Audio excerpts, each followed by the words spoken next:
calculator in ahead of time, anyone, just for fun? Let's know what answer we're going to get. Okay, I'm going to zoom out. Okay, I always like to predict the future.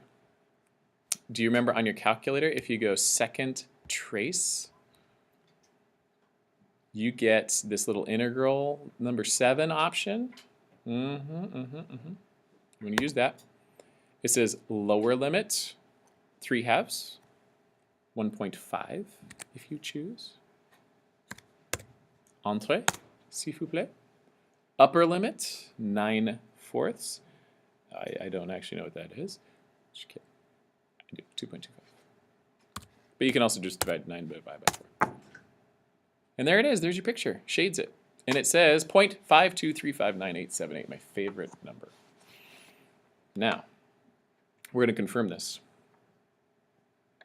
Shall we? Integral. I'm going to turn my page. I lost it on my screen. So this integral calls for one of our techniques from just moments ago. Do you happen to know which one? Do you see the writing on the wall?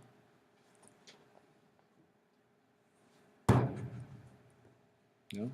No? No? If you guys were named Daniel, you could read the writing. Let's try this. What if I said complete the square? Now. Would that help?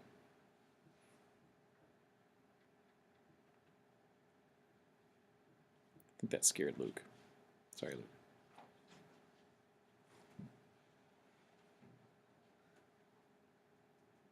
Okay. We're going to complete the square. And you want to complete the square? I have something on my mind. I'm thinking it's got a square root in it. There's an arc function that's got stuff squared under a square root. Do you remember which one it is? Take a peek. Square root stuff. Got arc sine, we got arc secant, 2 candidates with radicals. It all depends on whether we factor out like a u squared and then have a u out front, or if it's going to just be this. The order of where the constant appears is important. So in arc sine, the constant goes first squared. The variable stuff goes first and squared on arc secant. Okay, so those are the things you're looking for. So let's go back. If I can find it. All right, there we are. I can't believe all that time I wasn't even showing you this. Okay, remember that number. Calculator's going to go away in a minute. There it is. I was looking at arc secant and all that stuff. Now, complete the square. Let's roll. Half of that is 3/2. Square it and add it. Ooh, ooh. That's 9/4. Ooh, okay. We'll go with it. Now, I'm just completing the square. The problem is if I'm going to complete the square and I add this number on here, I also have to remove it right immediately after. That's a 9/4, but it's got a negative out front. And I pulled that negative off in completing the square. You can't have any coefficient. So that negative that was in front of there had to go anyway. So there's no coefficient there. So I took a negative out. That's why this is minus 3x instead of positive 3x now. Half of negative 3 is negative 3/2. I should probably put negative in there. And then I square it and add it to both sides. I am contributing a negative 9/4, so outside I need to add 9/4, the opposite of my completing the square action. Okay. So I contributed a negative 9/4 in completing the square, countered it with a positive 9/4. Good, that's done. The purpose of completing the square, of course, is to rewrite that thing so that x minus 3x plus 9/4 is also known as x minus 3/2 squared plus 9/4. Okay. Now that one, it's kind of discombobulated. I sure don't like that negative in there. What if I turned it around? Ooh. Ah. Are you seeing one of these appearing? That puts the 9/4 out front. And minus something something squared. My brain is reminding me to go look at arc sine. So that's the look that we ended up with, a constant out front. So I'll zoom back in. That's where we're at. All right, got to find our stuff. So we got to identify what's our a, and if you can see it, a would then be 3/2, because that's a squared sitting there. And our u is going to be x minus 3/2. Okay. And that means we can do a nice arc sign swaparoo. Here goes. That's going to be, if you can remember, arc sign is no 1 over a in front of it, so it's just arc, start straight up arc sign. U, whatever our u is, over a plus c. That's the antiderivative. Okay, it's a lot to think about. Since it's a definite integral, and I'm still in terms of x, I can just use the upper bound and lower bound in x terms. Remember, they're 3/2 and 9/4 respectively, so this is 3/2 going in, this is 9/4, and that means I can go over here and plug them in and delete my c. So that's good. So 3, oopsie, backward. Stop that, stop it. 9/4, 3/2. And this is where the arithmetic gets fun, or trig. So we do arc sine, ooh, okay, 9/4 minus 3/2, which is 9/4 minus, should we just double those and make it 6/4 over 3/2? That's the upper bound going in, minus the arc sine. We're going to do x is 3/2 this time, 3/2 minus 3. Oh, that's a good one. I like that. I can use a little 0 right about now. Some Coke 0. 9/4 minus 6/4. Should we do that off to the side? This little piece of arithmetic. What would that be? 3/4 divided by 3/2, so times the reciprocal 2/3. 2/4 is 1/2. So I'm thinking this is arc sine of 1/2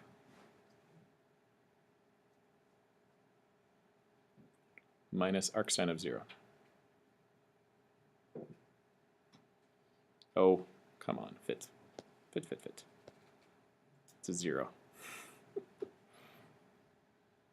It's getting a little snug. Arc sine of 1/2. One sine of what angle gives you 1/2? And we have to be careful of our domain. It can be a lot of things, but our domain is from 0 to 3. So we got to think somewhere, that's like 0 to 2 pi. Sine is only 1/2 it. We got a couple options going on here. Pi over 6 is one of them. The other one was like 5 pi over 6. Would that be sensical in this problem? It's 5 pi over 6. That's the other time the sine is 1/2. What is that number? Like, I'm thinking of our domain in our graph. 5 pi over 6 is like 2.61. And just so you know, here's some thought. I could put 5 pi over 6 in here, but that would be beyond 9/4. And I'm integrating from on the interval that's up to 9/4. So 5 pi over 6 is an option here, but it would be beyond the number that I'm plugging in. So it's kind of out of our reasonable domain. So we're only going with pi over 6 here. Arc sine of 0 means what angle has a height, a sine value of 0, and that's 0 degrees. So it's pi over 6. What do you think? Is that messing with you? Are you feeling good about that?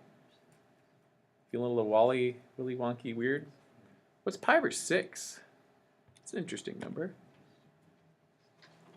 Wait, is that 0.5235 I'm reading there? Wait just a second. I've seen this before. Dun dun dun. That's what we got. Pi over 6. This happened to be pi over 6. We did it numerically on there. Dot dot dot. We'll get into rounding, what to do with decimal places. Rounding and truncating are both allowed on the free response in the calc if you decide to take the exam. No pressure. you can do either one, but you have to do it to the appropriate number of decimal places, which is 3 or 4, depending on the problem. 3 is usually okay. Okay, on we go. We must continue our fun. Down to the bottom, 21. This is our right before lunch climax. I mean, this is what we need. I bet you could find this. Does anyone just want to go that, like, right there? I still get that joke. All these years of teaching math, and students will go like, Mr. Seeley, it's right here. You know that joke? It's like a dad joke. Like, find X in the triangle, and somebody just points at it and says, here it is. You got to try it someday. Or when you're a parent someday and you get corny like we all do, you'll do it. Okay. What else do you want to do with this one? Any cool ideas? Can U substitution work? U is x squared plus 1. The derivative of that's 2x. Can we factor that? Can we factor this? Stuck. I have something to show you. It's going to inspire you.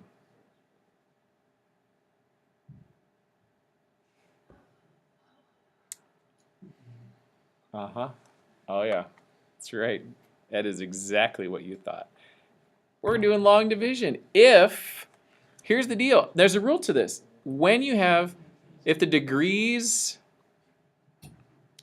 degree of our numerator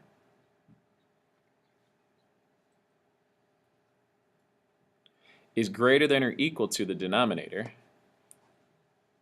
then long division can be an option. Doesn't mean it is all the time, but it's a very good option when the degree of the numerator is greater than or equal to.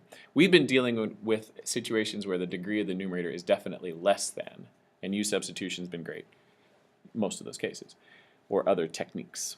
But now, if it's getting equal or top heavy, then we got other options in our toolbox. So here goes. Do you remember how to do this? X squared goes into x squared one time. You put it in the appropriate place value, which is over the ones. Then you multiply it through x squared plus 1. Then you subtract that, which means change the sign to me. Is this all remember? Oh, jeepers. And then you add them down. Change the sign and add down. I like to change sign and add as opposed to subtracting because that's how my brain is. So I changed the signs. Now I'm adding, and this is 0. X plus 0 is x, and negative 1 and 1 and 1, that's 0. How many times does x squared go into x? It doesn't. That means we're done.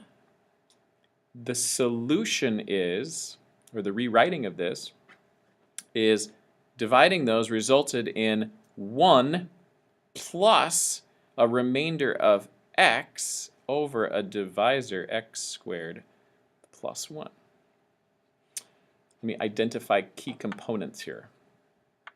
Remainder, right there. What's left that you can no longer divide into? That's your remainder. Divisor. Okay. This is your whole number like solution up top. And that's what you'll see right here every time. And then the remainder over the divisor. And if you want to label those in here, so it's like, here's your quotient, we call it. Quotient plus remainder over divisor. Now, why is that easier? What if I said it wasn't? That'd be really annoying. It is. The integral of 1 plus, oh, I shouldn't write an integral. I can do this. We can do this one. Don't even think twice about it.